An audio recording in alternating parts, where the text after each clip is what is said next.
Okay, so the last video got cut off, so we'll continue from where we left off. So I was on noise reduction. Now let's have a look at images. Do need noise reduction a lot of the time, most of the time I would say. Because this is a HDR, it's probably not the best image to talk about noise reduction, because HDR by nature does get rid of noise, but it's another one to use. So if I was to, I have talked to you about fit, fill, 1-to-1. You could even do 3-to-1 if you like, but that's never going to be seen. And when you click on the screen and then click back, it always goes to what you had here last.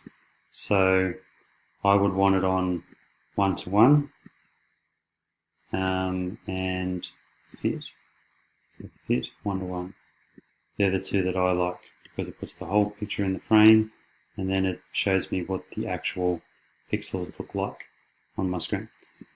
Now with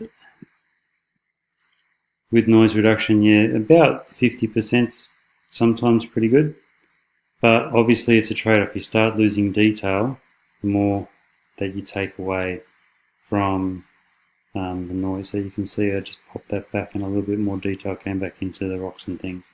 So these sliders here, you'll just need to get used to them, all work together to get noise reduction. You may even want to set these up for a default low noise reduction that works for the bulk of the images that you do. That's something that I used to do, and then I would go in and tweak it. Sometimes I wouldn't even touch it. I'd look at the image and go, yep, that's fine, looks great. But you know, it's up to you. If you don't want to work with presets, if you want to do this every time to make sure that they're tack sharp, by all means, I'm happy for you to do that.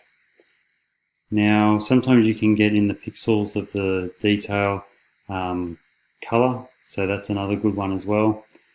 Detail and smoothness, I don't think so much, but can't quite remember. But noise reduction especially. Sharpening is always good to do a little bit of sharpening, but we do sharpen later on as well. So this is one place where you can do some sharpening. So have a play around with that as well. Lens corrections, no. Transform, no. Effects, no. Calibration, no. So there's not really a heck of a lot that needs doing in Lightroom, like when you think about all the tools that are here. Having said that, these tools are very powerful. If I go back to reset, you can see that's what it was, and undo, and that's where it is. So it does make a significant difference to the image. And we're working with DNG files, which is basically a raw file that can hold edits. So if I want to play around with sliders and then export that that image with those settings in place, I use a DNG. So you've got a lot more control than just JPEG with DNG. So yeah, you get the full gamut range with HDR. So now I can go taking it all the way down, all the way up, without the image blowing out, I suppose, in the highlights. That's the benefit of, well, HDR and of RAW as well. Combined, they give you a lot of leverage. So that's essentially as far as I'll go with editing the look of the images. And next we'll tackle exporting the image. So just give me. So one way to do your workflow to get these images out would be just to, I think it's right click on the image and then export, and then I think I talked about this in other videos, but anyway, you want to export these now with this function here. When I went from raw to the pre-processed folder, I was exporting to DNG. But what we want to do now is flatten all of these edits here. We want to flatten all of them into a JPEG. It's time to do that. So we export, and what I'm exporting at the moment was just this image because I right-clicked on it. And export to, so specific folder, and then we'll choose the folder. So we want to go to Queensland, Springbrook, and the post-process folder is the next folder to use. We don't want it in a subfolder. It's fine. So JPEG, sRGB, put the quality up to 100%.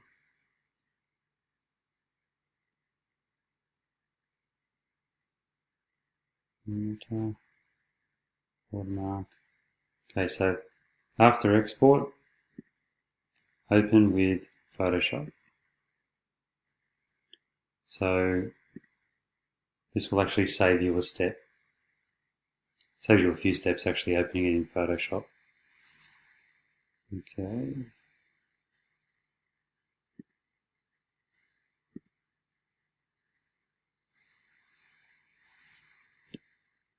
Okay, just a moment, I'll be back.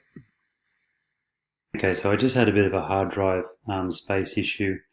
So one thing before I export, which I just thought of, is that, and I have talked about it before, but we just need to make sure that we're on the same page. If I look at areas that are going to blow out in both the highlights and the lowlights, so over there, that rock there, in the stream here, this white water, even with a HDR, the image that was at both ends, it's still, this is such a dynamic image. It's got from the very dark all the way to the very light, and particularly with images that aren't HDR, you're going to find that the information just isn't there anymore. And so we just need to look at, so the highlights is one reason why I always bring this down. You can see that that's just, like, that might be an image that's not HDR. It'll just look like that. But we want to make sure that we always pull this down so that we get all of the detail. And that's the beauty of HDR. You're still getting all of the tree detail there. We want to get that as much as possible in the whites as well. So I can see in this area just here, there's a bit of detail there that I'm losing by having it up there. So I want to actually bring the whites down to about there. And that should have fixed up that area there as well. You can check that as well if you like. And then in the darks area, if there's any detail, you can see that it's just, that shadows there is just sort of highlighting the noise. There's a little bit of noise there. So I might actually bring that down to get rid of that noise. And then the blacks, that's probably yeah, so just bring that to about, there's no particular detail, possibly in this area here, just see if you're going to lose any detail. And you want to get it as close as possible, which will make work in Photoshop easier, but you don't want to lose detail, because once it's lost, because we're turning this into a JPEG, this is solidifying it. So you don't want to lose the detail, export it out, you'll never get it back. So it doesn't matter if this image doesn't look ideal just yet, because Photoshop's going to be the final step to make this image pop. So that's all I'll say about that. Now, export the image. I think we might be able to export with previous even. Anyway, we'll just do it again. Yeah, post-process, open with it. Okay, so it's saved all of that, and I'm going to export it. It even started to save the file, and you can see that it's a JPEG now. So we'll overwrite that, and it should open Photoshop without any trouble, which it is, which is great.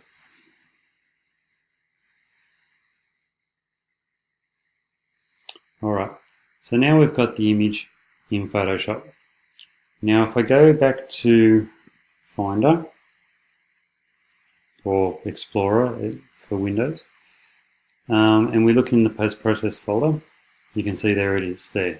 So it's exported into the location that we nominated. And if I go to Lightroom, you'll notice though, if I go to Library, there's no post-process folder here, but the folder above it, Springbrook National Park, if we synchronize the folder, there's the image. There's one image that it's found. So it's saying there's a photo in another image, in another folder, within this folder. So if we synchronize,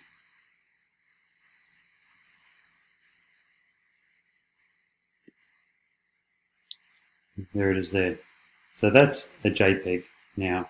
Now we don't need to edit it in Lightroom, but I was just showing you that you do need to update and synchronize these folders. You have to manually do that to see any new images which come into these folders. It doesn't continually watch these folders. Anyway, that's a bit of a distraction. So, with this image, now I've got some actions which I may have shared with you, I believe. And I need to bring those in. So where are they?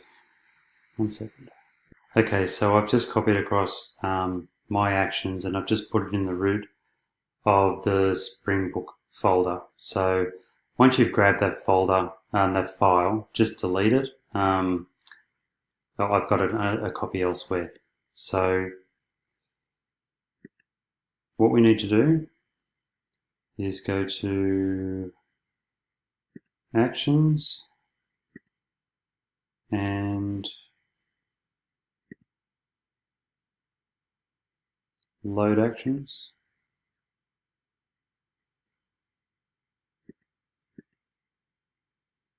And go to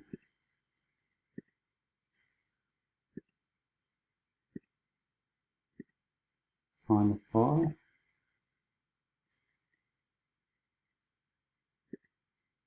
Okay, so this is a very simple file that I've made.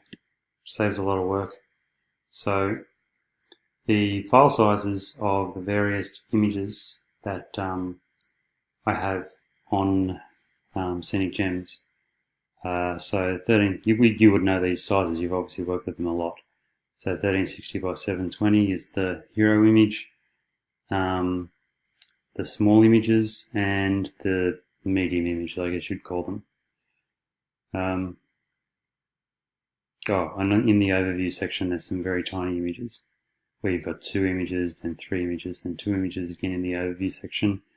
That's 2 images, that's the 3 images, and then that's the 2 images again in the overview section. So this image obviously being the hero image, we want to make this 1360 by 720. So we click on play, and I'm getting that image again. I'll be back in a second. Now I can't remember if I mentioned it in previous videos, but I only got a certain way down the action to place, and that's because it's looking for a referenced file. It's placing the Scenic Gems watermark. So I'm about to now get those watermarks and put them in that folder for you. So just give me 1 second. Okay, so I've also put into the Springbrook folder Smart Objects. So this just needs to be placed on your hard drive somewhere, and you're going to reference these files in the action set. So once you're done with the smart objects in Springbok, you can delete that as well, because once again I've got that somewhere else. So